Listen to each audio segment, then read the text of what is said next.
हरियाणा की जो राजनीतिक राजधानी है, कहते हैं जहां अड़ जाए जींद उड़ा दे सबकी नींद। तो जींद के इस धरती पर, इस पावन धरती पर आने का अवसर दिया है, इसके लिए मैं आप सबका तहे दिल से धन्यवाद करता हूं, आपको शुक्रिया कहता हूं। दोस्तों, मैं अपनी बात आपसे करूं उससे पहले हमारा और आपका एक रिश्ता है, हमारा आपका एक संबंध है। वो संबंध है मेहनत का, वो संबंध है ईमानदारी का, वो संबंध है खून पसीने का।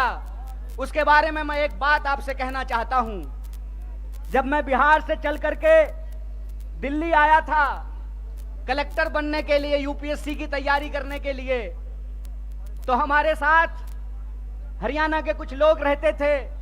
रोहतक के, झज्जर के, चरखी दादरी के, यमुनानगर के, सिरसा के, करनाल के, अंबाला के, पानीपत के, सोनीपत के, उनके साथ रहते हुए हमने हरियाणा के बारे में बहुत कुछ जाना है। एक बार की बात है, हमारे हरियाणा के एक दोस्त ने कहा, भाई कन्हैया रोटी खा ले। तो मैंने कहा, भाई साहब दोपहर का वक्त है, हम लोग रोटी नहीं चावल खाते हैं। तो मेरे हरियाणा के उस दोस्त ने कहा, भाई हम चावल भी खाते हैं तो उसको रोटी खाना ही कहते हैं। भले तू चावल खा ले, लेकिन मैं तो यही कहूंगा रोटी खा ले तू। तो मैं समझता हूं ये जो रोटी का संबंध है वो बिहार के लोगों का हरियाणा के लोगों के साथ है। आप जो देश भर के लिए हरियाणा के मेहनती किसान चावल उगाते हैं, हम बिहार वाले उस चावल को बोते हैं, उस चावल को काटते हैं, उस चावल को बोरियों में भरते हैं। इसीलिए हमारा और आपका रिश्ता प्रेम का रिश्ता है, मेहनत का रिश्ता है, ईमानदारी का रिश्ता है, खून पसीने का रिश्ता है। और इसी खून पसीने के रिश्ते के दम पे कुछ बात मैं आपके सामने करने के लिए आया हूं। हालांकि मेरा मानना है कि जींद के लोगों को राजनीति कहने की जरूरत नहीं है, क्योंकि हरियाणा में, उत्तर भारत में देश की राजनीति अगर बदलती है कहीं तो उसकी शुरुआत जींद से होती है, उसकी आगाज जींद से होती है। और जब हम दिल्ली से आ रहे थे तो आते हुए ही हमको इस देश के प्रधानमंत्री की बेईमानी की निशानी देखने को मिली। और वो बेईमानी की निशानी क्या है? तो टीकरी बॉर्डर पर बहादुरगढ़ के पास आज भी किसान आंदोलन का वो क्रांतिकारी इतिहास, उसके चिन्ह वहां पे मौजूद हैं कि किस तरीके से इस सरकार ने इस देश के किसानों के साथ बेईमानी की थी। एक बार फिर से आप जानते हैं कि हरियाणा प्रदेश है खिलाड़ियों का। हरियाणा वो प्रदेश है जहां सबसे ज्यादा पदक जीत करके देश के लिए अगर कोई लाते हैं तो वो हरियाणा के छोरे और छोरियां, ये बात हम सब जानते हैं। अगर आप इस देश की फौज को उठा करके देख लें तो सबसे ज्यादा बेल्ट की नौकरी करने वाले नौजवान अगर कहीं पैदा होते हैं तो हरियाणा में पैदा होते हैं। लेकिन अगर आप आज हरियाणा की स्थिति देखें तो इस बेईमान भाजपा सरकार ने हरियाणा को एक जगह और एक नंबर कर दिया है। और वो जगह, जब हम बेरोजगारी की बात करते हैं तो आज हरियाणा बेरोजगारी में भी नंबर 1 हो गया है। ये जो हरियाणा के अंदर हालात पैदा हुए हैं उसके बारे में अगर कहीं से क्रांतिकारी शुरुआत हो सकती है तो वो धरती जींद है। इसीलिए मैं धरती के तमाम माताओं, बहनों, किसान मजदूर भाइयों और नौजवान साथियों से कहता हूं कि इस ऐतिहासिक शुरुआत को आपको करना पड़ेगा। और आपको यह समझना होगा कि आज हम किस परिस्थिति में जाकर के खड़े हैं। आप देश के किसी भी इलाके में जाकर के घूम करके देख लीजिए, हर जगह एक बार फिर से भाजपा का प्रचार शुरू हो गया है। जब मैं रास्ते से आ रहा था, रोहतक के पास मुझे जींद की तरफ मुड़ना था तो एक दीवार पे लिखा हुआ था, फिर एक बार मोदी सरकार। मैंने अपने दोस्त को कहा, भाई गाड़ी रोक, मार्कर से इसके बगल में लिख देता हूं जहां लिखा हुआ है फिर एक बार मोदी सरकार। पहले 15 लाख ला, फिर तेरी सरकार आने की बात होगी। पहले तू हर साल 2 करोड़ नौकरी दे, फिर तेरी सरकार आने की बात होगी। पहले तो किसानों की आमदनी दुगनी कर, फिर तेरी सरकार आने की बात होगी। पहले तू हरियाणा जिसको बेरोजगारी में तू 1 नंबर बना दिया है, यहां रोजगार में 1 नंबर हरियाणा को बना, फिर तेरी जो है सरकार आने की बात होगी। हमारी सरकार नहीं है हरियाणा में, लेकिन श्रीमान भूपेंद्र हुड्डा साहब जब हरियाणा के मुख्यमंत्री थे, और मैं कहता हूं खाए हुए शरीर को और नहाए हुए शरीर को गवाही देने की जरूरत नहीं होती है। अरे प्रमोद भाई को देख के कोई कह देगा कि खाए पिए परिवार से हैं, कह देगा कि नहीं कह देगा? तो कहते हैं खाए हुए शरीर और नहाए हुए शरीर को गवाही की जरूरत नहीं होती है। आप बहादुरगढ़ के जितने इंडस्ट्रीज लगे हुए हैं वहां से चलना शुरू कीजिए जींद की तरफ, आपको रास्ते में फुटवियर पार्क मिलेगा। मिलता है कि नहीं मिलता है? एशियन पेंट की फैक्ट्री मिलती है कि नहीं मिलती है? दोनों तरफ छोटे कल कारखाने मिलते हैं कि नहीं मिलते हैं? ये सब हुड्डा साहब का दिया हुआ है। और मैं आपको याद दिलाता हूं, 5 किलो चावल पे खुश मत होना मेरे दोस्तों। आपका हक था कि सबको 100 गज जमीन देने की भी बात है तो इस सरकार से पूछना चाहिए कि जमीन कहां है। भाजपा की बांटने वाली राजनीति को आपको समझना पड़ेगा। आपको यह समझना पड़ेगा कि भाजपा की राजनीति नफरत पे चलती है, भाजपा की राजनीति बेईमानी पे चलती है, भाजपा की राजनीति लोगों को आपस में लड़ा करके लूटने पे चलती है। दरअसल भाजपा का इतिहास इस देश से गद्दारी का इतिहास है। इस बात को याद रखिएगा, इस बात को याद रखिएगा कि भारतीय राष्ट्रीय कांग्रेस महात्मा गांधी की पार्टी है जो हंसते हंसते अपने सीने पे गोली खा लिए थे, और भाजपा का इतिहास नाथूराम गोडसे का इतिहास है। इस बात को याद रखिएगा। और इसीलिए मैं आपको कहता हूं कि जिस तरीके से अंग्रेज हमारे साथ करते थे, फूट डालो और राज करो, उसी तरह से भाजपा आज कर रही है, फूट डाल रही है और इस देश पे राज कर रही है। मैं आपसे एक सवाल पूछना चाहता हूं, आज 10 साल भाजपा की राजनीति को होने को है, 9 साल देश में भाजपा की राजनीति पूरी हो चुकी है। हरियाणा का चुनाव भी लोकसभा चुनाव के वक्त में होता है, लोकसभा चुनाव के ठीक बाद होता है। आज 9 साल पूरे होने को हैं। मैं सवाल आपसे पूछता हूं, और मैं बाहर से आकर के आपको यह बात समझाने वाला नहीं हूं। आपको यह बात अपने सीने पे हाथ रख करके समझना पड़ेगा कि भाजपा यहां आकर के कौन सी राजनीति की शुरुआत की। भाजपा यहां आकर के 35 बिरादरी और 36 बिरादरी करना शुरू किया कि नहीं किया? हाथ उठा करके बताइए, किया कि नहीं किया? किया ना? तो मैं नड्डा से एक सवाल पूछना चाहता हूं, मैं देश के प्रधानमंत्री से एक सवाल पूछना चाहता हूं, मैं जय शाह के पप्पा से एक सवाल पूछना चाहता हूं कि दुष्यंत चौटाला को बगल वाली कुर्सी पर बिठा करके कौन सा 35 बिरादरी 36 बिरादरी कर रहे हो बे? कौन सी 36 बिरादरी 35 बिरादरी कर रहे हो? खेला करते हो? खेला? अरे झूठा, बेईमानी करते हो। मैं आपसे कहता हूं, और आप सोच करके इस बात को बताइए, जहां धर्म होगा वहां हिंदू मुसलमान करेंगे, और जहां मुसलमान नहीं होगा वहां 35 बिरादरी 36 बिरादरी करेंगे।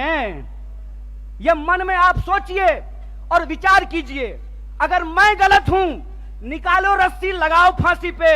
अगर तुम गलत हो तो लोकतंत्र में तुम्हारी बेईमानी का भी एक एक हिसाब लिया जाएगा। इस बात को याद रखना, इस बात को याद रखना कि इस देश के अंदर जब लोग न्याय की बात करते हैं, जब लोग अपने हक की बात करते हैं, जब किसानों की आमदनी दोगुनी करने की बात करते हैं, जब नौजवानों को 2 करोड़ नौकरियों की बात करते हैं, महिलाओं के सम्मान की बात करते हैं, इस देश में गरीबी को कम करने की बात करते हैं, तो आप उसको देशद्रोही बोलते हैं। और आपके बंटवारे की राजनीति में अगर कोई शामिल हो जाए, कोई धर्म के आधार पर देश को जो लड़ाने की राजनीति है उसका हिस्सा बन जाए, जो समाज को जात के नाम पे लड़ाने की राजनीति है उसका हिस्सा बन जाए, तो जब बाहर थे तो विरोधी थे और आपके बगल में आकर के बैठ गए तो माला पहनाते हो रे बेईमान।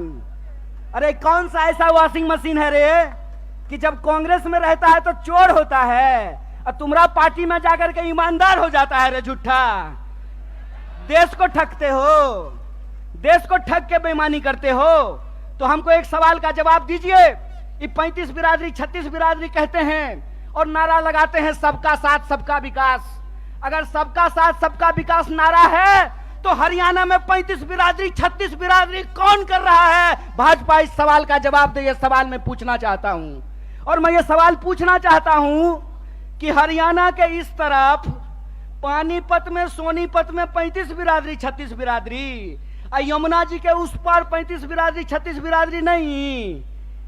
बोलिए सोच करके, यहां वोट चाहिए, वहां वोट नहीं चाहिए, और वहां वोट चाहिए और यहां वोट नहीं चाहिए। नदी पार करते हुए ही बेईमानों का ईमान बदल जाता है। यमुना के पार अलग राजनीति बागपत में, यमुना के इस पार सोनीपत में अलग राजनीति। इस खेल को हरियाणा के लोगों को समझना पड़ेगा, इस खेल को जींद के लोगों को समझना पड़ेगा। और याद रखिएगा, जब जब नींद से उठता है जींद, तब तब आती है हरियाणा में बदलाव और हरियाणा में आती है क्रांति। इसीलिए मैं आपसे आग्रह करने के लिए आया हूं कि आपको समझना पड़ेगा कि देश के भीतर जो सच्चाई है वो हकीकत हमको अपनी आंखों से देखना पड़ेगा। क्या नारा लगाए थे? बहुत हुआ महंगाई का मार, अब की बार मोदी सरकार। तो सिलेंडर 1200 रुपया में इनका चचा बेच रहा है। बताइए, पेट्रोल डीजल 100 रुपया लीटर मिल रहा है। क्या नारा लगाए थे कि हर साल 2 करोड़ नौकरी देंगे। 9 साल हो गया है, अभी टीवी पर प्रचार आएगा 9 साल बेमिसाल। तो मैं देश के नौजवानों से कहता हूं, हरियाणा के नौजवानों से कहता हूं, 9 साल देश बेहाल। पूछो कि 9 साल में 18 करोड़ नौकरी क्यों नहीं है? यह सवाल प्रधानमंत्री से पूछना जाना चाहिए। और आपने कहा था ना कि किसानों की आमदनी हम दुगनी कर देंगे। किसानों को 1 साल तक इस दिल्ली के बॉर्डर पे जाकर के आंदोलन करना पड़ा था। सैकड़ों किसानों को अपनी जान गंवानी पड़ी थी। और ये जिसका जिसका नाम लेते हैं ना, उसके साथ बेईमानी करते हैं। 9 साल दोस्त बेमिसाल, 9 साल देश बेहाल। यह सच्चाई देश के लोगों को समझना पड़ेगा। पहले किसानों को ठगा, फिर जवानों को ठगा। बोलिए, अग्निवीर आया है कि नहीं आया है? आया है ना। तो एमपी बनेगा 4 साल के लिए, एमपी बनेगा 5 साल के लिए, अग्नि बनेगा 4 साल के लिए। बोलिए, बेईमानी है कि नहीं है? है ना। तो आप जींद के लोग हैं ना, करकरा के बोलिए बेईमान को बेईमान, चोर को चोर बोलिए, बेईमान को बेईमान बोलिए। हमारा लोकतंत्र का अधिकार, ये हमारा ईमान है कि बेईमान को बेईमान बोलेंगे। अगर प्रधानमंत्री 5 साल का हो सकता है तो सिपाही 4 साल के लिए क्यों होगा? अगर एमपी को पेंशन मिल सकता है तो बेल्ट की नौकरी करने वाला कांस्टेबल को पेंशन क्यों नहीं मिलेगा? यह सवाल पूछिए। यह सवाल पूछिए कि अगर प्रधानमंत्री को पेंशन मिल सकता है तो मास्टर साहब को पेंशन क्यों नहीं मिलेगा? प्रोफेसर साहब को पेंशन क्यों नहीं मिलेगा? सिपाही को पेंशन क्यों नहीं मिलेगा? सेना में नौकरी करने वाले को पेंशन क्यों नहीं मिलेगा? और मैं अपने बड़े भाई दीपेंद्र साहब के सामने आपसे वादा करता हूं, कांग्रेस का हाथ मजबूत कीजिए, भारतीय राष्ट्रीय कांग्रेस को लेकर के आइए। हमने हिमाचल में ओल्ड पेंशन स्कीम लागू किया है, हरियाणा में भी ओल्ड पेंशन स्कीम को लागू करेंगे। इस बात को याद रखिएगा। इसीलिए हम कहते हैं कि यह देश एक बदलाव चाहता है। हम मानते हैं कि आपको हमसे कुछ नाराजगी होगी। कई बार माँ बाप को भी अपने बच्चे से नाराजगी हो जाती है, लेकिन माँ बाप अपने बच्चे को उठा करके डस्टबिन में नहीं फेंक देते हैं। क्या माता जी? फेंक देते हैं। तो भारतीय राष्ट्रीय कांग्रेस आपकी पार्टी है और भारतीय राष्ट्रीय कांग्रेस का मुद्दा आपका मुद्दा है। और हम देश के प्रधानमंत्री नहीं हैं कि झूठ बोलेंगे, आकर के आपको जबरदस्ती कहेंगे कि हमारा जींद से बहुत पुराना नाता है। अरे प्रधानमंत्री जी, जींद से आपका पुराना नाता है ना, तो एक और मेडिकल कॉलेज यहां खुलवा दीजिए। रास्ता में आते हुए सड़क पे बहुत सारा गड्ढा है, यहाँ के लोगों को इलाज कराने के लिए हिसार जाना पड़ता है, यहाँ के लोगों को इलाज कराने के लिए दिल्ली जाना पड़ता है। अगर आपका नाता है तो जींद के लोगों को ठगना बंद कीजिए, क्योंकि जींद के लोग अगर जाग गए तो जींद हरियाणा की राजनीतिक राजधानी है और हरियाणा में बदलाव से कोई रोक नहीं सकता है। अगर आप परिवर्तन करेंगे तो हमारा वादा है कि हरियाणा को हम बेरोजगारी में नहीं, रोजगार में नंबर 1 बनाएंगे। हम हरियाणा के लोगों को, हरियाणा के नौजवानों को रोजगार से जोड़ेंगे। भारत जोड़ो यात्रा का संदेशा बिल्कुल साफ है। हम नौजवानों को रोजगार से जोड़ना चाहते हैं, किसानों को एमएसपी से जोड़ करके रखना चाहते हैं, महिलाओं को उनके सम्मान से जोड़ करके रखना चाहते हैं, बुजुर्गों को उनके पेंशन से जोड़ करके रखना चाहते हैं। इसीलिए हमारा जो लड़ाई है, हमारा जो संघर्ष है, वो कुर्सी की लड़ाई नहीं है। हमारा जो संघर्ष है वो सत्ता की नहीं है, सत्य की है। तो मैं आप तमाम जींद के लोगों से यह अपील लेना चाहता हूं, मैं आप तमाम लोगों से यह आग्रह करना चाहता हूं, सत्य की इस लड़ाई में लोग कहते हैं कि बिहार भी राजनीतिक रूप से बहुत सक्रिय जगह है, बिहार भी बहुत राजनीतिक रूप से सक्रिय है, लेकिन कई बार चिराग तले अंधेरा होता है। जिंद भी हरियाणा का सबसे सक्रिय जिला है, राजनीतिक रूप से सबसे सोचने समझने वाले लोग हैं, लेकिन विकास जितना जिंद में होना चाहिए उतना नहीं हो पाया है। तो हम आपसे वादा करते हैं कि चिराग तले अंधेरा नहीं होगा, हर तरफ रोशनी ही रोशनी होगी। और हमारा संघर्ष सत्य के लिए है। सत्य के इस संघर्ष में आप हमारे साथ हैं कि नहीं हैं? सब लोग साथ हैं। तो एक आखिरी बात बोल करके मैं अपनी बात को समाप्त करूंगा। आज 20 मई है, आज हमको दीपेंद्र साहब को भी शपथ ग्रहण समारोह में होना था, लेकिन हमने जींद से वादा किया था, अपने भाई से वादा किया था कि हम जनता के बीच में रहेंगे और सिर्फ कर्नाटक में नहीं, अगली बार हरियाणा के शपथ ग्रहण में शामिल होंगे। ये संकल्प लेकर के जाते हैं। इसी आशा और विश्वास के साथ मैं अपनी बात को खत्म करता हूं। शुक्रिया। इनकलाब जिंदाबाद। जय हिंद, जय हरियाणा, जय कांग्रेस। मेरी आवाज जहां तक पहुंच रही है, हरियाणा के जिंद हलके के आसपास के जिलों से आए हुए इस शहर के सभी आदरणीय बुजुर्गों का, नौजवान दोस्तों का, माताओं बहनों का, किसान मजदूर भाइयों का, दुकानदार साथियों का, नौकरी करके बिजनेस करके अपने परिवार का भरण पोषण करने वाले आप तमाम मेहनती लोगों का मैं क्रांतिकारी इस्तकबाल करता हूं, आपका हार्दिक अभिनंदन करता हूं। दोस्तों, सबसे पहले मैं हरियाणा प्रदेश कांग्रेस कमेटी के एक एक हमारे आदरणीय नेताओं का, सभी कार्यकर्ताओं का और अपने भाई जो हमारे साथ भारत यात्री थे, भारत जोड़ो यात्रा में माननीय राहुल गांधी के साथ कदम से कदम मिला करके चल रहे थे, भाई प्रमोद सहवाग जी का बहुत बहुत धन्यवाद करना चाहता हूं। और मंच पे हमारे बड़े भाई, नौजवानों के दिलों के धड़कन, एमपी साहब आप लोग प्यार से कहते हैं उनको, भाई दीपेंद्र जी का विशेष रूप से आभार व्यक्त करता हूं, उनको धन्यवाद देता हूं कि आज उन्होंने मुझे हरियाणा की जो राजनीतिक राजधानी है, कहते हैं जहां अड़ जाए जींद उड़ा दे सबकी नींद, तो जींद के इस धरती पर, इस पावन धरती पर आने का अवसर दिया है। इसके लिए मैं आप सबका तहे दिल से धन्यवाद करता हूं, आपको शुक्रिया कहता हूं। दोस्तों, मैं अपनी बात आपसे करूं उससे पहले हमारा और आपका एक रिश्ता है, हमारा आपका एक संबंध है। वो संबंध है मेहनत का, वो संबंध है ईमानदारी का, वो संबंध है खून पसीने का। उसके बारे में मैं एक बात आपसे कहना चाहता हूं।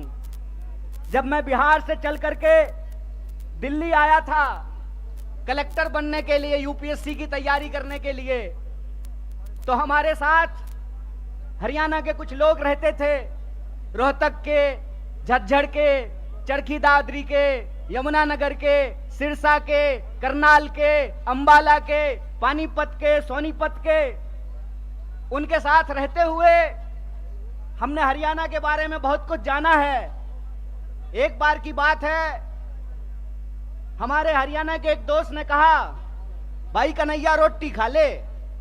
तो मैंने कहा, भाई साहब दोपहर का वक्त है, हम लोग रोटी नहीं चावल खाते हैं। तो मेरे हरियाणा के उस दोस्त ने कहा, भाई हम चावल भी खाते हैं तो उसको रोटी खाना ही कहते हैं, भले तू चावल खा ले लेकिन मैं तो यही कहूंगा रोटी खा ले तू। तो मैं समझता हूं ये जो रोटी का संबंध है वो बिहार के लोगों का, हरियाणा के लोगों के साथ है। आप जो देश भर के लिए हरियाणा के मेहनती किसान चावल उगाते हैं, हम बिहार वाले उस चावल को बोते हैं, उस चावल को काटते हैं, उस चावल को बोरियों में भरते हैं। इसीलिए हमारा और आपका रिश्ता प्रेम का रिश्ता है, मेहनत का रिश्ता है, ईमानदारी का रिश्ता है, खून पसीने का रिश्ता है। और इसी खून पसीने के रिश्ते के दम पे कुछ बात मैं आपके सामने करने के लिए आया हूं।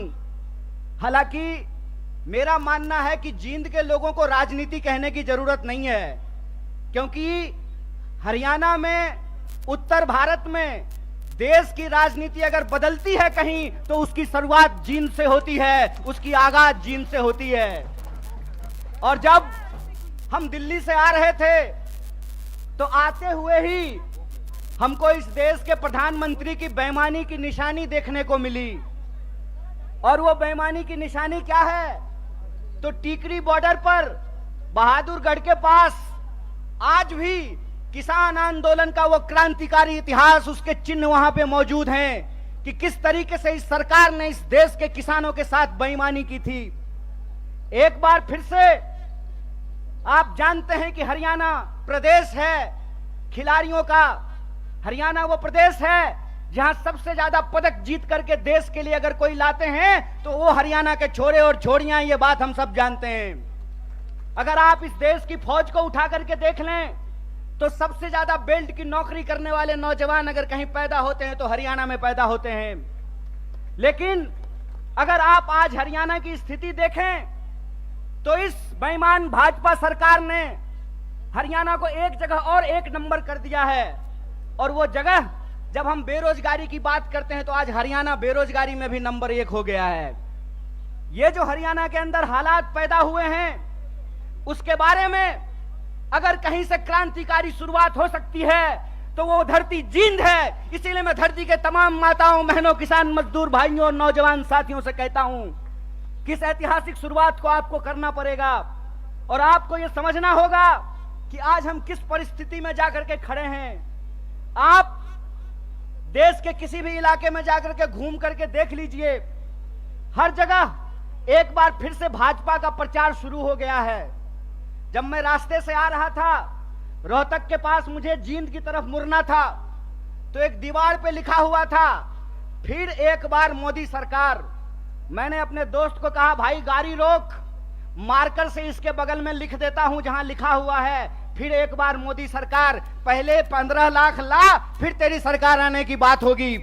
पहले तू हर साल 2 करोड़ नौकरी दे, फिर तेरी सरकार आने की बात होगी। पहले तो किसानों की आमदनी दुगनी कर, फिर तेरी सरकार आने की बात होगी। पहले तू हरियाणा, जिसको बेरोजगारी में तू 1 नंबर बना दिया है, यहां रोजगार में 1 नंबर हरियाणा को बना, फिर तेरी जो है सरकार आने की बात होगी। हमारी सरकार नहीं है हरियाणा में, लेकिन श्रीमान भूपेंद्र हुड्डा साहब जब हरियाणा के मुख्यमंत्री थे, और मैं कहता हूं खाए हुए शरीर को और नहाए हुए शरीर को गवाही देने की जरूरत नहीं होती है। अरे प्रमोद भाई को देख के कोई कह देगा कि खाए पिए परिवार से हैं, कह देगा कि नहीं कह देगा? तो कहते हैं खाए हुए शरीर और नहाए हुए शरीर को गवाही की जरूरत नहीं होती है। आप बहादुरगढ़ के जितने इंडस्ट्रीज लगे हुए हैं वहां से चलना शुरू कीजिए जींद की तरफ, आपको रास्ते में फुटवियर पार्क मिलेगा। मिलता है कि नहीं मिलता है? एशियन पेंट की फैक्ट्री मिलती है कि नहीं मिलती है? दोनों तरफ छोटे कल कारखाने मिलते हैं कि नहीं मिलते हैं? ये सब हुड्डा साहब का दिया हुआ है। और मैं आपको याद दिलाता हूं, 5 किलो चावल पे खुश मत होना मेरे दोस्तों। आपका हक था कि सबको 100 गज जमीन देने की भी बात है तो इस सरकार से पूछना चाहिए कि जमीन कहां है। भाजपा की बांटने वाली राजनीति को आपको समझना पड़ेगा। आपको यह समझना पड़ेगा कि भाजपा की राजनीति नफरत पे चलती है, भाजपा की राजनीति बेईमानी पे चलती है, भाजपा की राजनीति लोगों को आपस में लड़ा करके लूटने पे चलती है। दरअसल भाजपा का इतिहास इस देश से गद्दारी का इतिहास है। इस बात को याद रखिएगा। इस बात को याद रखिएगा कि भारतीय राष्ट्रीय कांग्रेस महात्मा गांधी की पार्टी है जो हंसते हंसते अपने सीने पे गोली खा लिए थे। और भाजपा का इतिहास नाथूराम गोडसे का इतिहास है। इस बात को याद रखिएगा। और इसीलिए मैं आपको कहता हूं कि जिस तरीके से अंग्रेज हमारे साथ करते थे, फूट डालो और राज करो, उसी तरह से भाजपा आज कर रही है, फूट डाल रही है और इस देश पर राज कर रही है। मैं आपसे एक सवाल पूछना चाहता हूं, आज 10 साल भाजपा की राजनीति को होने को है, 9 साल देश में भाजपा की राजनीति पूरी हो चुकी है। हरियाणा का चुनाव भी लोकसभा चुनाव के वक्त में होता है, लोकसभा चुनाव के ठीक बाद होता है। आज 9 साल पूरे होने को हैं। मैं सवाल आपसे पूछता हूं, और मैं बाहर से आकर के आपको यह बात समझाने वाला नहीं हूं। आपको यह बात अपने सीने पे हाथ रख करके समझना पड़ेगा कि भाजपा यहां आकर के कौन सी राजनीति की शुरुआत की। भाजपा यहां आकर के 35 बिरादरी और 36 बिरादरी करना शुरू किया कि नहीं किया? हाथ उठा करके बताइए, किया कि नहीं किया? किया ना।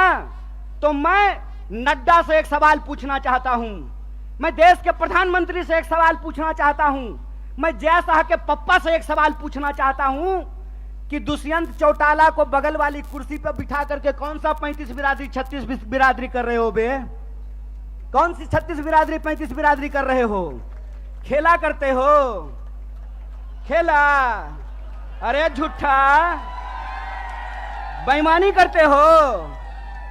मैं आपसे कहता हूं, और आप सोच करके इस बात को बताइए, जहां धर्म होगा वहां हिंदू मुसलमान करेंगे, और जहां मुसलमान नहीं होगा वहां 35 बिरादरी 36 बिरादरी करेंगे। यह मन में आप सोचिए और विचार कीजिए। अगर मैं गलत हूं, निकालो रस्सी, लगाओ फांसी पे। अगर तुम गलत हो तो लोकतंत्र में तुम्हारी बेईमानी का भी एक एक हिसाब लिया जाएगा। इस बात को याद रखना, इस बात को याद रखना कि इस देश के अंदर जब लोग न्याय की बात करते हैं, जब लोग अपने हक की बात करते हैं, जब किसानों की आमदनी दोगुनी करने की बात करते हैं, जब नौजवानों को 2 करोड़ नौकरियों की बात करते हैं, महिलाओं के सम्मान की बात करते हैं, इस देश में गरीबी को कम करने की बात करते हैं, तो आप उसको देशद्रोही बोलते हैं। और आपके बंटवारे की राजनीति में अगर कोई शामिल हो जाए, कोई धर्म के आधार पर देश को जो लड़ाने की राजनीति है उसका हिस्सा बन जाए, जो समाज को जात के नाम पे लड़ाने की राजनीति है उसका हिस्सा बन जाए, तो जब बाहर थे तो विरोधी थे और आपके बगल में आकर के बैठ गए तो माला पहनाते हो रे बेईमान। अरे कौन सा ऐसा वॉशिंग मशीन है रे कि जब कांग्रेस में रहता है तो चोर होता है और तुम्हारा पार्टी में जाकर के ईमानदार हो जाता है रे झूठा। देश को ठगते हो, देश को ठग के बेईमानी करते हो। तो हमको एक सवाल का जवाब दीजिए। ये 35 बिरादरी 36 बिरादरी कहते हैं और नारा लगाते हैं सबका साथ सबका विकास। अगर सबका साथ सबका विकास नारा है तो हरियाणा में 35 बिरादरी 36 बिरादरी कौन कर रहा है? भाजपा इस सवाल का जवाब दे। ये सवाल मैं पूछना चाहता हूं, और मैं ये सवाल पूछना चाहता हूं कि हरियाणा के इस तरफ पानीपत में, सोनीपत में 35 बिरादरी 36 बिरादरी, यमुना जी के उस पार 35 बिरादरी 36 बिरादरी नहीं। बोलिए सोच करके, यहां वोट चाहिए, वहां वोट नहीं चाहिए, और वहां वोट चाहिए और यहां वोट नहीं चाहिए। नदी पार करते हुए ही बेईमानों का ईमान बदल जाता है। यमुना के पार अलग राजनीति बागपत में, यमुना के इस पार सोनीपत में अलग राजनीति। इस खेल को हरियाणा के लोगों को समझना पड़ेगा, इस खेल को जींद के लोगों को समझना पड़ेगा। और याद रखिएगा, जब जब नींद से उठता है जींद, तब तब आती है हरियाणा में बदलाव और हरियाणा में आती है क्रांति।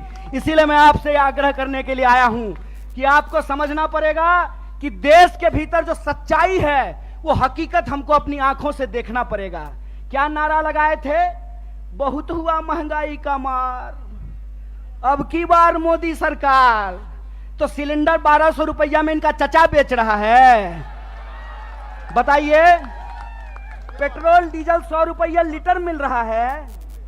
क्या नारा लगाए थे कि हर साल 2 करोड़ नौकरी देंगे। 9 साल हो गया है, अभी टीवी पर प्रचार आएगा 9 साल बेमिसाल। तो मैं देश के नौजवानों से कहता हूं, हरियाणा के नौजवानों से कहता हूं, 9 साल देश बेहाल। पूछो कि 9 साल में 18 करोड़ नौकरी क्यों नहीं है? यह सवाल प्रधानमंत्री से पूछना जाना चाहिए। और आपने कहा था ना कि किसानों की आमदनी हम दुगनी कर देंगे, किसानों को 1 साल तक इस दिल्ली के बॉर्डर पे जाकर के आंदोलन करना पड़ा था। सैकड़ों किसानों को अपनी जान गंवानी पड़ी थी। और ये जिसका जिसका नाम लेते हैं ना, उसके उसके साथ बेईमानी करते हैं। 9 साल दोस्त बेमिसाल, 9 साल देश बेहाल। यह सच्चाई देश के लोगों को समझना पड़ेगा। पहले किसानों को ठगा, फिर जवानों को ठगा। बोलिए, अग्निवीर आया है कि नहीं आया है? आया है ना। तो एमपी बनेगा 4 साल के लिए, एमपी बनेगा 5 साल के लिए, अग्नि बनेगा 4 साल के लिए। बोलिए, बेईमानी है कि नहीं है? है ना। तो आप जींद के लोग हैं ना, करकरा के बोलिए बेईमान को बेईमान, चोर को चोर बोलिए, बेईमान को बेईमान बोलिए। हमारा लोकतंत्र का अधिकार, ये हमारा ईमान है कि बेईमान को बेईमान बोलेंगे। अगर प्रधानमंत्री 5 साल का हो सकता है तो सिपाही 4 साल के लिए क्यों होगा? अगर एमपी को पेंशन मिल सकता है तो बेल्ट की नौकरी करने वाला कांस्टेबल को पेंशन क्यों नहीं मिलेगा? ये सवाल पूछिए। ये सवाल पूछिए कि अगर प्रधानमंत्री को पेंशन मिल सकता है तो मास्टर साहब को पेंशन क्यों नहीं मिलेगा? प्रोफेसर साहब को पेंशन क्यों नहीं मिलेगा? सिपाही को पेंशन क्यों नहीं मिलेगा? सेना में नौकरी करने वाले को पेंशन क्यों नहीं मिलेगा? और मैं अपने बड़े भाई दीपेंद्र साहब के सामने आपसे वादा करता हूं, कांग्रेस का हाथ मजबूत कीजिए, भारतीय राष्ट्रीय कांग्रेस को लेकर के आइए। हमने हिमाचल में ओल्ड पेंशन स्कीम लागू किया है, हरियाणा में भी ओल्ड पेंशन स्कीम को लागू करेंगे। इस बात को याद रखिएगा। इसीलिए हम कहते हैं कि यह देश एक बदलाव चाहता है। हम मानते हैं कि आपको हमसे कुछ नाराजगी होगी। कई बार माँ बाप को भी अपने बच्चे से नाराजगी हो जाती है, लेकिन माँ बाप अपने बच्चे को उठा करके डस्टबिन में नहीं फेंक देते हैं। क्या माता जी? फेंक देते हैं। तो भारतीय राष्ट्रीय कांग्रेस आपकी पार्टी है और भारतीय राष्ट्रीय कांग्रेस का मुद्दा आपका मुद्दा है। और हम देश के प्रधानमंत्री नहीं हैं कि झूठ बोलेंगे, आकर के आपको जबरदस्ती कहेंगे कि हमारा जींद से बहुत पुराना नाता है। अरे प्रधानमंत्री जी, जींद से आपका पुराना नाता है ना, तो एक और मेडिकल कॉलेज यहां खुलवा दीजिए। रास्ता में आते हुए सड़क पे बहुत सारा गड्ढा है, यहाँ के लोगों को इलाज कराने के लिए हिसार जाना पड़ता है, यहाँ के लोगों को इलाज कराने के लिए दिल्ली जाना पड़ता है। अगर आपका नाता है तो जींद के लोगों को ठगना बंद कीजिए, क्योंकि जींद के लोग अगर जाग गए तो जींद हरियाणा की राजनीतिक राजधानी है और हरियाणा में बदलाव से कोई रोक नहीं सकता है। अगर आप परिवर्तन करेंगे तो हमारा वादा है कि हरियाणा को हम बेरोजगारी में नहीं, रोजगार में नंबर 1 बनाएंगे। हम हरियाणा के लोगों को, हरियाणा के नौजवानों को रोजगार से जोड़ेंगे। भारत जोड़ो यात्रा का संदेशा बिल्कुल साफ है।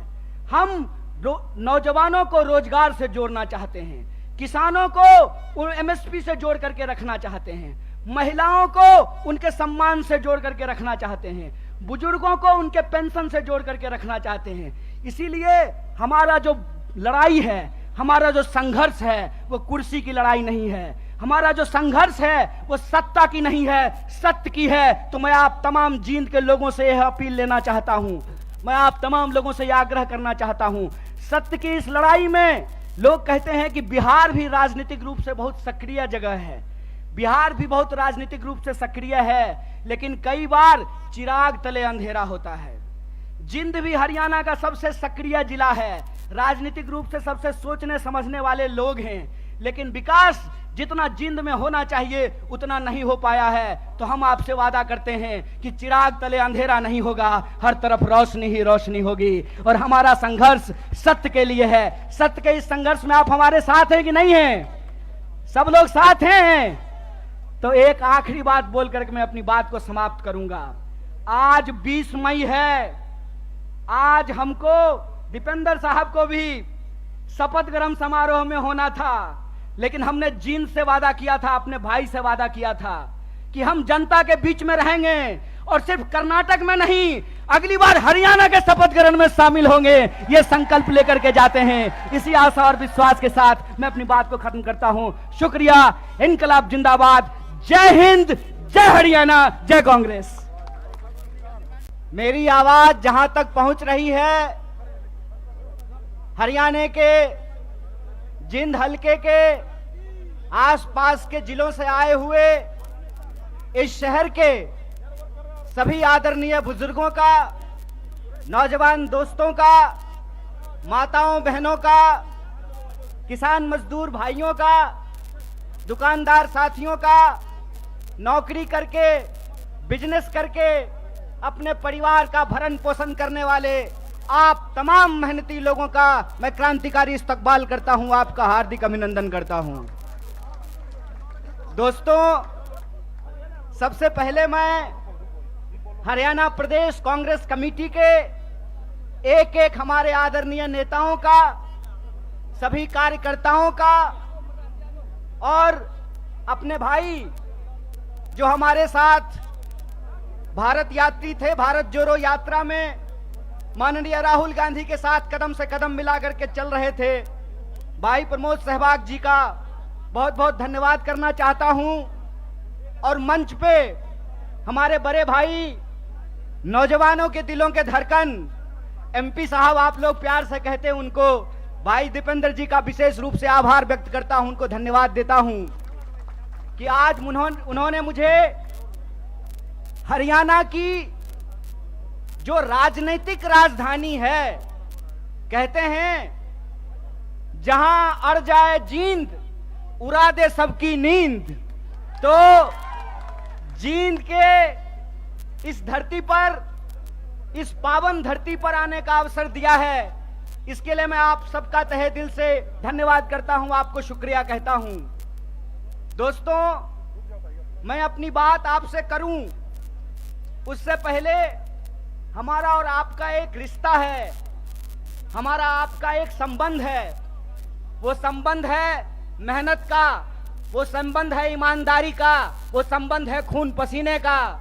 उसके बारे में मैं एक बात आपसे कहना चाहता हूं। जब मैं बिहार से चल करके दिल्ली आया था कलेक्टर बनने के लिए, यूपीएससी की तैयारी करने के लिए, तो हमारे साथ हरियाणा के कुछ लोग रहते थे, रोहतक के, झज्जर के, चरखी दादरी के, यमुनानगर के, सिरसा के, करनाल के, अंबाला के, पानीपत के, सोनीपत के, उनके साथ रहते हुए हमने हरियाणा के बारे में बहुत कुछ जाना है। एक बार की बात है, हमारे हरियाणा के एक दोस्त ने कहा, भाई कन्हैया रोटी खा ले। तो मैंने कहा, भाई साहब दोपहर का वक्त है, हम लोग रोटी नहीं चावल खाते हैं। तो मेरे हरियाणा के उस दोस्त ने कहा, भाई हम चावल भी खाते हैं तो उसको रोटी खाना ही कहते हैं, भले तू चावल खा ले लेकिन मैं तो यही कहूंगा रोटी खा ले तू। तो मैं समझता हूं ये जो रोटी का संबंध है वो बिहार के लोगों का हरियाणा के लोगों के साथ है। आप जो देश भर के लिए हरियाणा के मेहनती किसान चावल उगाते हैं, हम बिहार वाले उस चावल को बोते हैं, उस चावल को काटते हैं, उस चावल को बोरियों में भरते हैं। इसीलिए हमारा और आपका रिश्ता प्रेम का रिश्ता है, मेहनत का रिश्ता है, ईमानदारी का रिश्ता है, खून पसीने का रिश्ता है। और इसी खून पसीने के रिश्ते के दम पे कुछ बात मैं आपके सामने करने के लिए आया हूं। हालांकि मेरा मानना है कि जींद के लोगों को राजनीति कहने की जरूरत नहीं है, क्योंकि हरियाणा में, उत्तर भारत में देश की राजनीति अगर बदलती है कहीं तो उसकी शुरुआत जींद से होती है, उसकी आगाज जींद से होती है। और जब हम दिल्ली से आ रहे थे तो आते हुए ही हमको इस देश के प्रधानमंत्री की बेईमानी की निशानी देखने को मिली। और वो बेईमानी की निशानी क्या है?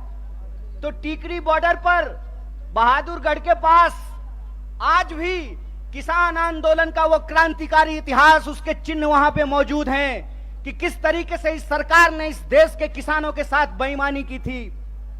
एक बार फिर से आप जानते हैं कि हरियाणा प्रदेश है खिलाड़ियों का। हरियाणा वो प्रदेश है जहां सबसे ज्यादा पदक जीत करके देश के लिए अगर कोई लाते हैं तो वो हरियाणा के छोरे और छोरियां, ये बात हम सब जानते हैं। अगर आप इस देश की फौज को उठा करके देख लें तो सबसे ज्यादा बेल्ट की नौकरी करने वाले नौजवान अगर कहीं पैदा होते हैं तो हरियाणा में पैदा होते हैं। लेकिन अगर आप आज हरियाणा की स्थिति देखें तो इस बेईमान भाजपा सरकार ने हरियाणा को एक जगह और एक नंबर कर दिया है, और वो जगह जब हम बेरोजगारी की बात करते हैं तो आज हरियाणा बेरोजगारी में भी नंबर 1 हो गया है।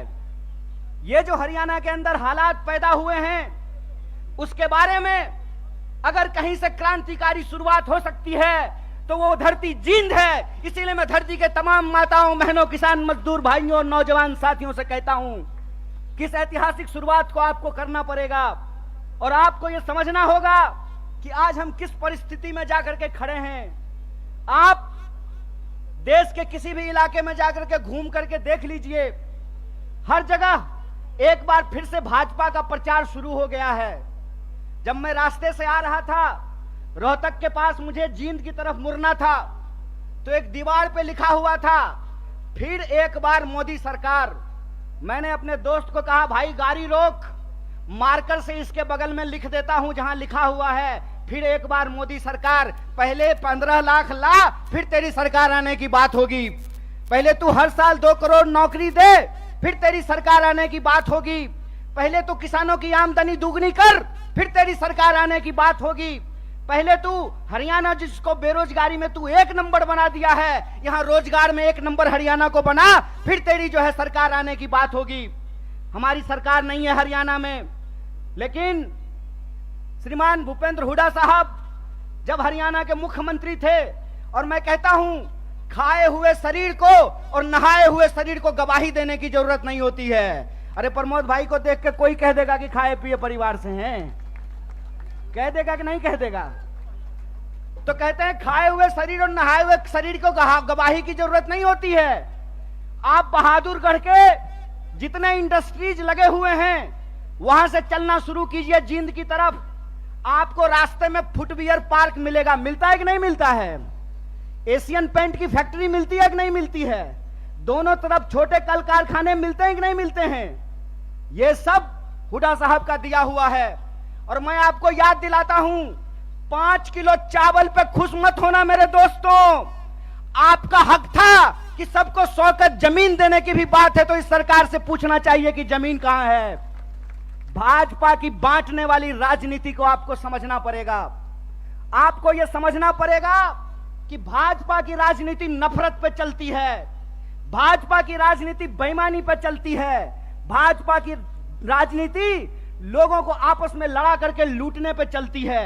दरअसल भाजपा का इतिहास इस देश से गद्दारी का इतिहास है। इस बात को याद रखिएगा, इस बात को याद रखिएगा कि भारतीय राष्ट्रीय कांग्रेस महात्मा गांधी की पार्टी है जो हंसते हंसते अपने सीने पे गोली खा लिए थे, और भाजपा का इतिहास नाथूराम गोडसे का इतिहास है। इस बात को याद रखिएगा।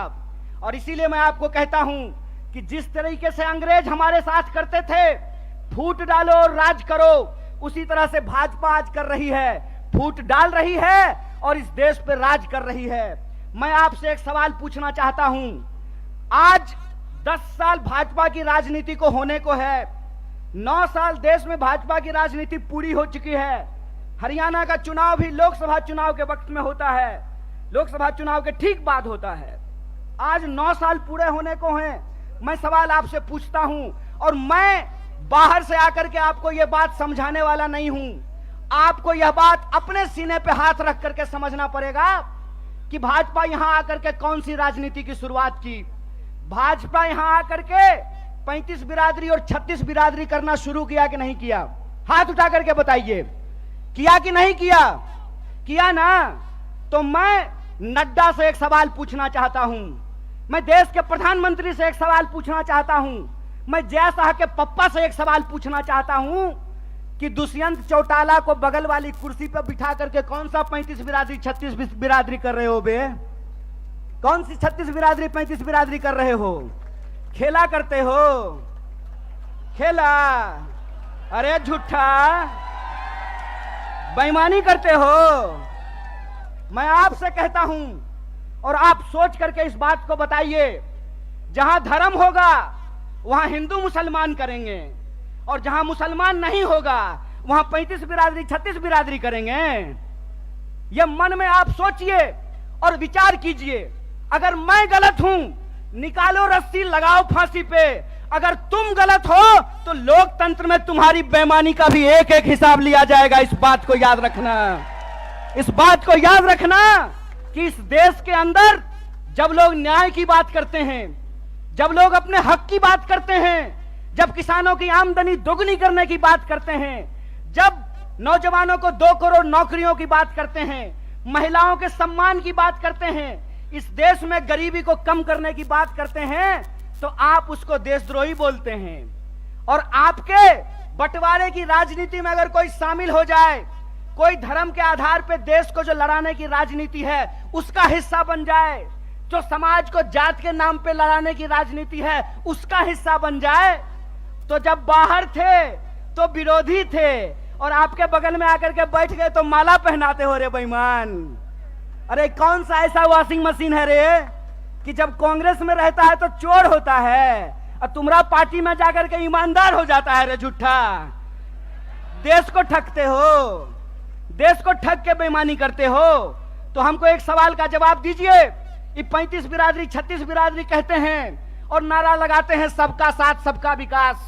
अगर सबका साथ सबका विकास नारा है तो हरियाणा में 35 बिरादरी 36 बिरादरी कौन कर रहा है? भाजपा इस सवाल का जवाब दे। ये सवाल मैं पूछना चाहता हूं और मैं ये सवाल पूछना चाहता हूं कि हरियाणा के इस तरफ पानीपत में सोनीपत में 35 बिरादरी 36 बिरादरी, यमुना जी के उस पार 35 बिरादरी 36 बिरादरी नहीं।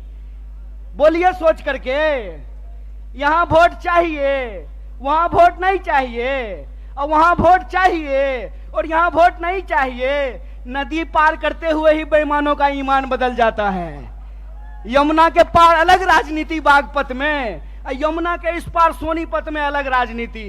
इस खेल को हरियाणा के लोगों को समझना पड़ेगा, इस खेल को जींद के लोगों को समझना पड़ेगा। और याद रखिएगा, जब जब नींद से उठता है जींद, तब तब आती है हरियाणा में बदलाव और हरियाणा में आती है क्रांति। इसीलिए मैं आपसे आग्रह करने के लिए आया हूं कि आपको समझना पड़ेगा कि देश के भीतर जो सच्चाई है वो हकीकत हमको अपनी आंखों से देखना पड़ेगा। क्या नारा लगाए थे?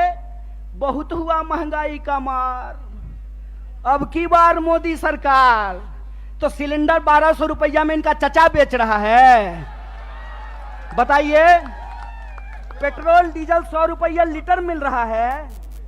क्या नारा लगाए थे कि हर साल 2 करोड़ नौकरी देंगे। 9 साल हो गया है, अभी टीवी पर प्रचार आएगा 9 साल बेमिसाल।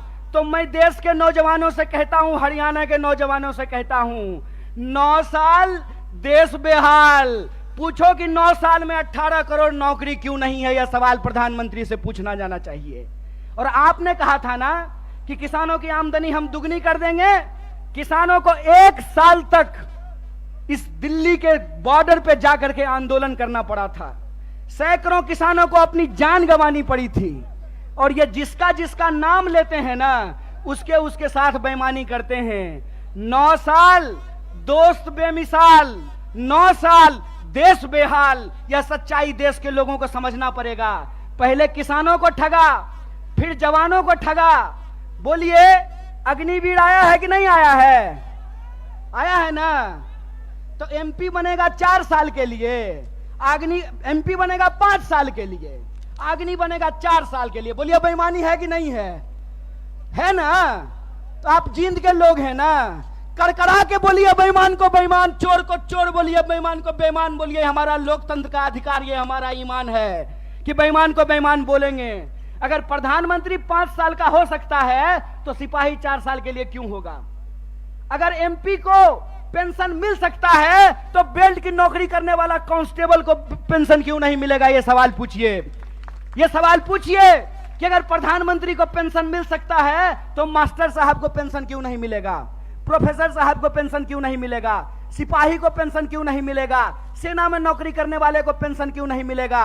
और मैं अपने बड़े भाई दीपेंद्र साहब के सामने आपसे वादा करता हूं, कांग्रेस का हाथ मजबूत कीजिए, भारतीय राष्ट्रीय कांग्रेस को लेकर के आइए। हमने हिमाचल में ओल्ड पेंशन स्कीम लागू किया है, हरियाणा में भी ओल्ड पेंशन स्कीम को लागू करेंगे। इस बात को याद रखिएगा। इसीलिए हम कहते हैं कि यह देश एक बदलाव चाहता है। हम मानते हैं कि आपको हमसे कुछ नाराजगी होगी। कई बार माँ बाप को भी अपने बच्चे से नाराजगी हो जाती है, लेकिन माँ बाप अपने बच्चे को उठा करके डस्टबिन में नहीं फेंक देते हैं। क्या माता जी, फेंक देते हैं? तो भारतीय राष्ट्रीय कांग्रेस आपकी पार्टी है और भारतीय राष्ट्रीय कांग्रेस का मुद्दा आपका मुद्दा है। और हम देश के प्रधानमंत्री नहीं हैं कि झूठ बोलेंगे, आकर के आपको जबरदस्ती कहेंगे कि हमारा जींद से बहुत पुराना नाता है। अरे प्रधानमंत्री जी, जींद से आपका पुराना नाता है ना, तो एक और मेडिकल कॉलेज यहां खुलवा दीजिए। रास्ता में आते हुए सड़क पे बहुत सारा गड्ढा है, यहाँ के लोगों को इलाज कराने के लिए हिसार जाना पड़ता है, यहाँ के लोगों को इलाज कराने के लिए दिल्ली जाना पड़ता है। अगर आपका नाता है तो जींद के लोगों को ठगना बंद कीजिए, क्योंकि जींद के लोग अगर जाग गए तो जींद हरियाणा की राजनीतिक राजधानी है और हरियाणा में बदलाव से कोई रोक नहीं सकता है। अगर आप परिवर्तन करेंगे तो हमारा वादा है कि हरियाणा को हम बेरोजगारी में नहीं, रोजगार में नंबर 1 बनाएंगे। हम हरियाणा के लोगों को, हरियाणा के नौजवानों को रोजगार से जोड़ेंगे। भारत जोड़ो यात्रा का संदेशा बिल्कुल साफ है। हम नौजवानों को रोजगार से जोड़ना चाहते हैं, किसानों को एमएसपी से जोड़ करके रखना चाहते हैं, महिलाओं को उनके सम्मान से जोड़ करके रखना चाहते हैं, बुजुर्गों को उनके पेंशन से जोड़ करके रखना चाहते हैं। इसीलिए हमारा जो लड़ाई है, हमारा जो संघर्ष है, वो कुर्सी की लड़ाई नहीं है। हमारा जो संघर्ष है वो सत्ता की नहीं है, सत्य की है। तो मैं आप तमाम जींद के लोगों से यह अपील लेना चाहता हूं, मैं आप तमाम लोगों से यह आग्रह करना चाहता हूं, सत्य की इस लड़ाई में लोग कहते हैं कि बिहार भी राजनीतिक रूप से बहुत सक्रिय जगह है, बिहार भी बहुत राजनीतिक रूप से सक्रिय है, लेकिन कई बार चिराग तले अंधेरा होता है। जींद भी हरियाणा का सबसे सक्रिय जिला है, राजनीतिक रूप से सबसे सोचने समझने वाले लोग हैं, लेकिन विकास जितना जींद में होना चाहिए उतना नहीं हो पाया है। तो हम आपसे वादा करते हैं कि चिराग तले अंधेरा नहीं होगा, हर तरफ रोशनी ही रोशनी होगी। और हमारा संघर्ष सत्य के लिए है। सत्य के इस संघर्ष में आप हमारे साथ हैं कि नहीं हैं?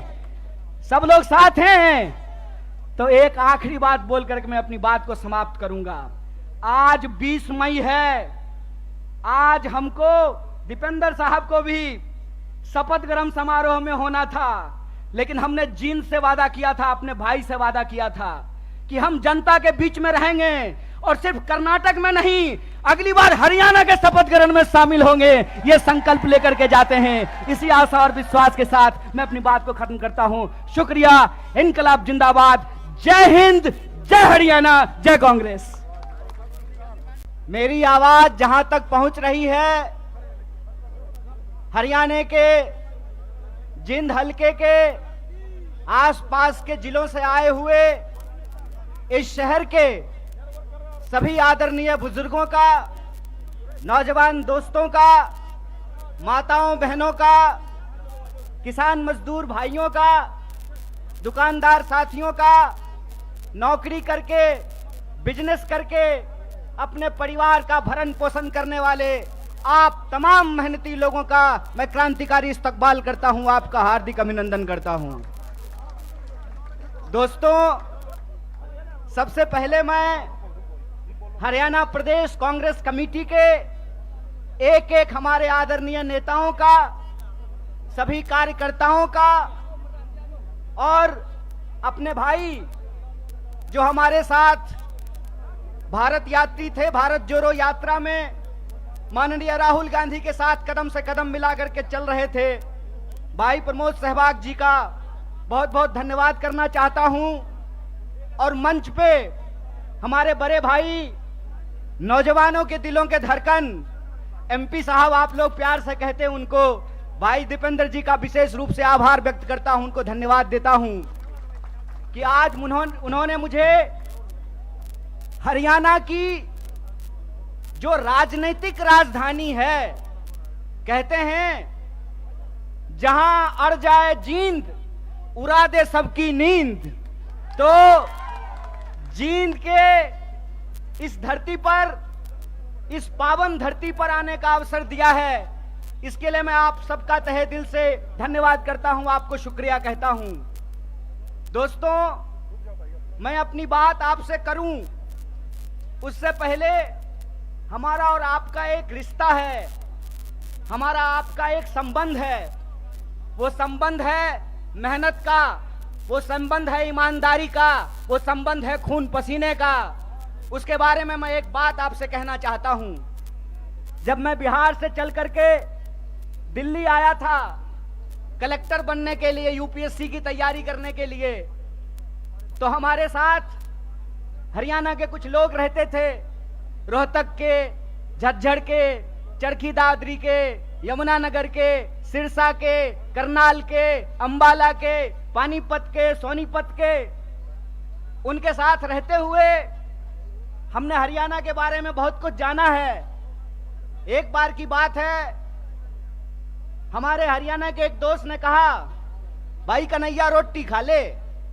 तो मैंने कहा, भाई साहब दोपहर का वक्त है, हम लोग रोटी नहीं चावल खाते हैं। तो मेरे हरियाणा के उस दोस्त ने कहा, भाई हम चावल भी खाते हैं तो उसको रोटी खाना ही कहते हैं। भले तू चावल खा ले, लेकिन मैं तो यही कहूंगा रोटी खा ले तू।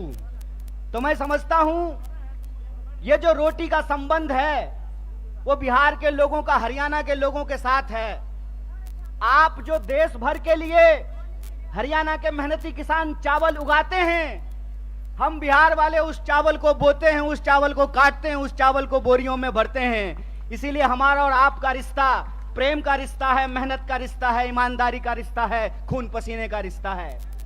और इसी खून पसीने के रिश्ते के दम पे कुछ बात मैं आपके सामने करने के लिए आया हूं। हालांकि मेरा मानना है कि जींद के लोगों को राजनीति कहने की जरूरत नहीं है, क्योंकि हरियाणा में, उत्तर भारत में देश की राजनीति अगर बदलती है कहीं तो उसकी शुरुआत जींद से होती है, उसकी आगाज जींद से होती है। और जब हम दिल्ली से आ रहे थे तो आते हुए ही हमको इस देश के प्रधानमंत्री की बेईमानी की निशानी देखने को मिली। और वो बेईमानी की निशानी क्या है? तो टीकरी बॉर्डर पर बहादुरगढ़ के पास आज भी किसान आंदोलन का वो क्रांतिकारी इतिहास, उसके चिन्ह वहां पे मौजूद हैं कि किस तरीके से इस सरकार ने इस देश के किसानों के साथ बेईमानी की थी। एक बार फिर से आप जानते हैं कि हरियाणा प्रदेश है खिलाड़ियों का। हरियाणा वो प्रदेश है जहां सबसे ज्यादा पदक जीत करके देश के लिए अगर कोई लाते हैं तो वो हरियाणा के छोरे और छोरियां, ये बात हम सब जानते हैं। अगर आप इस देश की फौज को उठा करके देख लें तो सबसे ज्यादा बेल्ट की नौकरी करने वाले नौजवान अगर कहीं पैदा होते हैं तो हरियाणा में पैदा होते हैं। लेकिन अगर आप आज हरियाणा की स्थिति देखें तो इस बेईमान भाजपा सरकार ने हरियाणा को एक जगह और एक नंबर कर दिया है। और वो जगह, जब हम बेरोजगारी की बात करते हैं तो आज हरियाणा बेरोजगारी में भी नंबर 1 हो गया है। ये जो हरियाणा के अंदर हालात पैदा हुए हैं उसके बारे में अगर कहीं से क्रांतिकारी शुरुआत हो सकती है तो वो धरती जींद है। इसीलिए मैं धरती के तमाम माताओं, बहनों, किसान मजदूर भाइयों और नौजवान साथियों से कहता हूं कि इस ऐतिहासिक शुरुआत को आपको करना पड़ेगा। और आपको यह समझना होगा कि आज हम किस परिस्थिति में जाकर के खड़े हैं। आप देश के किसी भी इलाके में जाकर के घूम करके देख लीजिए, हर जगह एक बार फिर से भाजपा का प्रचार शुरू हो गया है। जब मैं रास्ते से आ रहा था, रोहतक के पास मुझे जींद की तरफ मुड़ना था तो एक दीवार पे लिखा हुआ था, फिर एक बार मोदी सरकार। मैंने अपने दोस्त को कहा, भाई गाड़ी रोक, मार्कर से इसके बगल में लिख देता हूं जहां लिखा हुआ है फिर एक बार मोदी सरकार। पहले 15 लाख ला, फिर तेरी सरकार आने की बात होगी। पहले तू हर साल 2 करोड़ नौकरी दे, फिर तेरी सरकार आने की बात होगी। पहले तू किसानों की आमदनी दुगनी कर, फिर तेरी सरकार आने की बात होगी। पहले तू हरियाणा, जिसको बेरोजगारी में तू 1 नंबर बना दिया है, यहां रोजगार में 1 नंबर हरियाणा को बना, फिर तेरी जो है सरकार आने की बात होगी। हमारी सरकार नहीं है हरियाणा में, लेकिन श्रीमान भूपेंद्र हुड्डा साहब जब हरियाणा के मुख्यमंत्री थे, और मैं कहता हूं खाए हुए शरीर को और नहाए हुए शरीर को गवाही देने की जरूरत नहीं होती है। अरे प्रमोद भाई को देख के कोई कह देगा कि खाए पिए परिवार से हैं, कह देगा कि नहीं कह देगा? तो कहते हैं खाए हुए शरीर और नहाए हुए शरीर को गवाही की जरूरत नहीं होती है। आप बहादुरगढ़ के जितने इंडस्ट्रीज लगे हुए हैं वहां से चलना शुरू कीजिए जींद की तरफ। आपको रास्ते में फुटवियर पार्क मिलेगा, मिलता है कि नहीं मिलता है? एशियन पेंट की फैक्ट्री मिलती है कि नहीं मिलती है? दोनों तरफ छोटे कल कारखाने मिलते हैं कि नहीं मिलते हैं? ये सब हुड्डा साहब का दिया हुआ है। और मैं आपको याद दिलाता हूं, 5 किलो चावल पे खुश मत होना मेरे दोस्तों। आपका हक था कि सबको 100 गज जमीन देने की भी बात है तो इस सरकार से पूछना चाहिए कि जमीन कहां है। भाजपा की बांटने वाली राजनीति को आपको समझना पड़ेगा। आपको यह समझना पड़ेगा कि भाजपा की राजनीति नफरत पे चलती है, भाजपा की राजनीति बेईमानी पे चलती है, भाजपा की राजनीति लोगों को आपस में लड़ा करके लूटने पे चलती है। दरअसल भाजपा का इतिहास इस देश से गद्दारी का इतिहास है। इस बात को याद रखिएगा, इस बात को याद रखिएगा कि भारतीय राष्ट्रीय कांग्रेस महात्मा गांधी की पार्टी है जो हंसते हंसते अपने सीने पे गोली खा लिए थे। और भाजपा का इतिहास नाथूराम गोडसे का इतिहास है। इस बात को याद रखिएगा।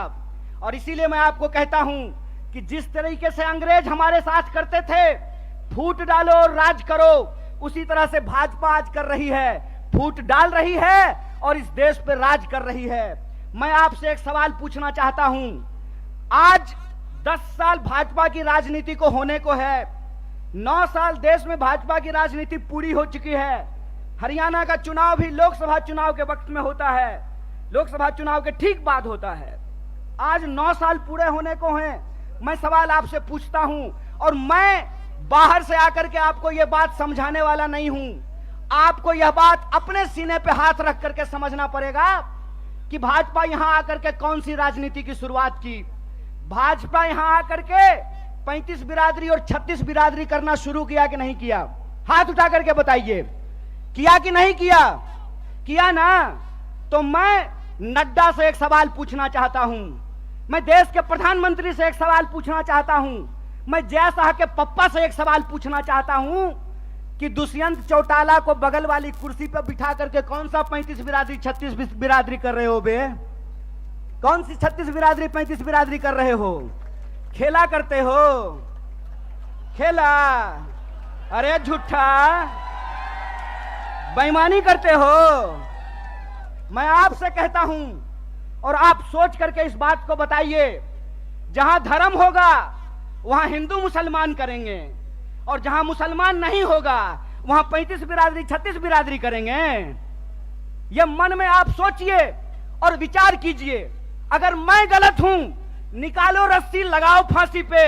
अगर तुम गलत हो तो लोकतंत्र में तुम्हारी बेईमानी का भी एक एक हिसाब लिया जाएगा। इस बात को याद रखना, इस बात को याद रखना कि इस देश के अंदर जब लोग न्याय की बात करते हैं, जब लोग अपने हक की बात करते हैं, जब किसानों की आमदनी दोगुनी करने की बात करते हैं, जब नौजवानों को 2 करोड़ नौकरियों की बात करते हैं, महिलाओं के सम्मान की बात करते हैं, इस देश में गरीबी को कम करने की बात करते हैं, तो आप उसको देशद्रोही बोलते हैं। और आपके बंटवारे की राजनीति में अगर कोई शामिल हो जाए, कोई धर्म के आधार पर देश को जो लड़ाने की राजनीति है उसका हिस्सा बन जाए, जो समाज को जात के नाम पे लड़ाने की राजनीति है उसका हिस्सा बन जाए, तो जब बाहर थे तो विरोधी थे और आपके बगल में आकर के बैठ गए तो माला पहनाते हो रे बेईमान।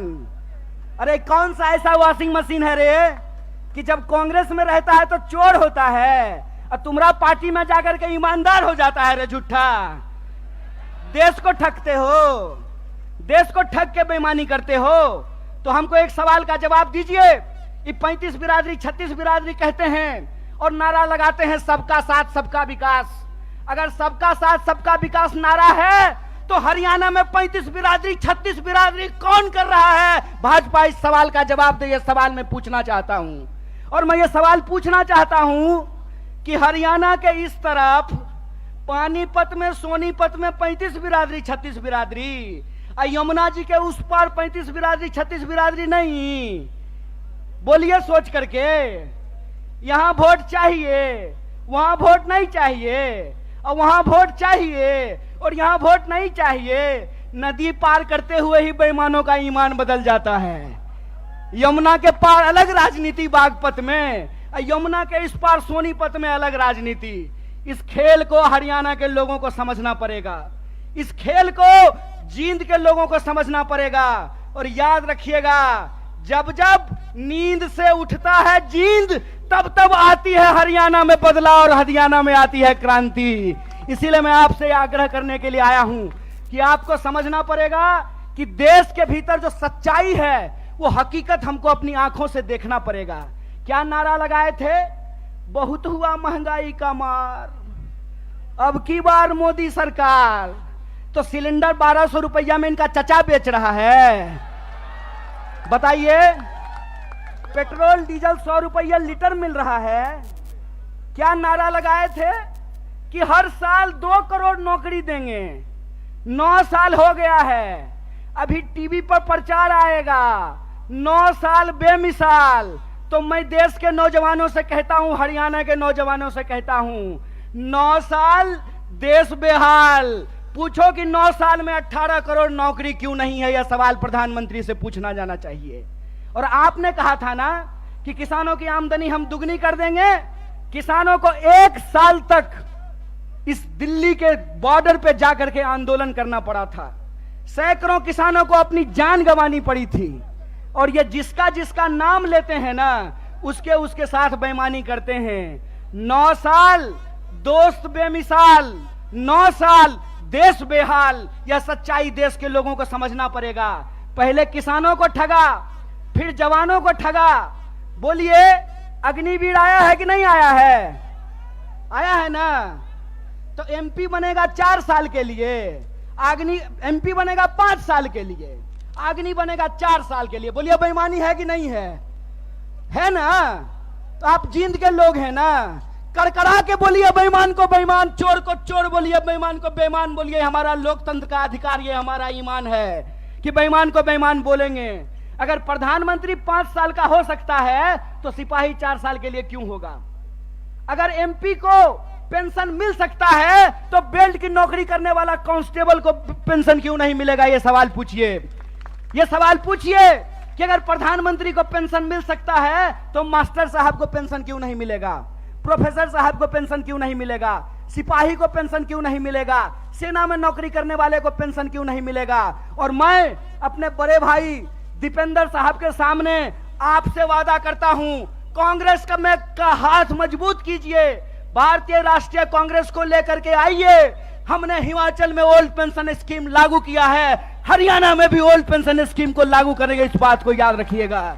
इसीलिए हम कहते हैं कि यह देश एक बदलाव चाहता है। हम मानते हैं कि आपको हमसे कुछ नाराजगी होगी। कई बार माँ बाप को भी अपने बच्चे से नाराजगी हो जाती है, लेकिन माँ बाप अपने बच्चे को उठा करके डस्टबिन में नहीं फेंक देते हैं। क्या माता जी? फेंक देते हैं। तो भारतीय राष्ट्रीय कांग्रेस आपकी पार्टी है और भारतीय राष्ट्रीय कांग्रेस का मुद्दा आपका मुद्दा है। और हम देश के प्रधानमंत्री नहीं हैं कि झूठ बोलेंगे, आकर के आपको जबरदस्ती कहेंगे कि हमारा जींद से बहुत पुराना नाता है। अरे प्रधानमंत्री जी, जींद से आपका पुराना नाता है ना, तो एक और मेडिकल कॉलेज यहां खुलवा दीजिए। रास्ता में आते हुए सड़क पे बहुत सारा गड्ढा है, यहाँ के लोगों को इलाज कराने के लिए हिसार जाना पड़ता है, यहाँ के लोगों को इलाज कराने के लिए दिल्ली जाना पड़ता है। अगर आपका नाता है तो जींद के लोगों को ठगना बंद कीजिए, क्योंकि जींद के लोग अगर जाग गए तो जींद हरियाणा की राजनीतिक राजधानी है और हरियाणा में बदलाव से कोई रोक नहीं सकता है। अगर आप परिवर्तन करेंगे तो हमारा वादा है कि हरियाणा को हम बेरोजगारी में नहीं, रोजगार में नंबर 1 बनाएंगे। हम हरियाणा के लोगों को, हरियाणा के नौजवानों को रोजगार से जोड़ेंगे। भारत जोड़ो यात्रा का संदेशा बिल्कुल साफ है।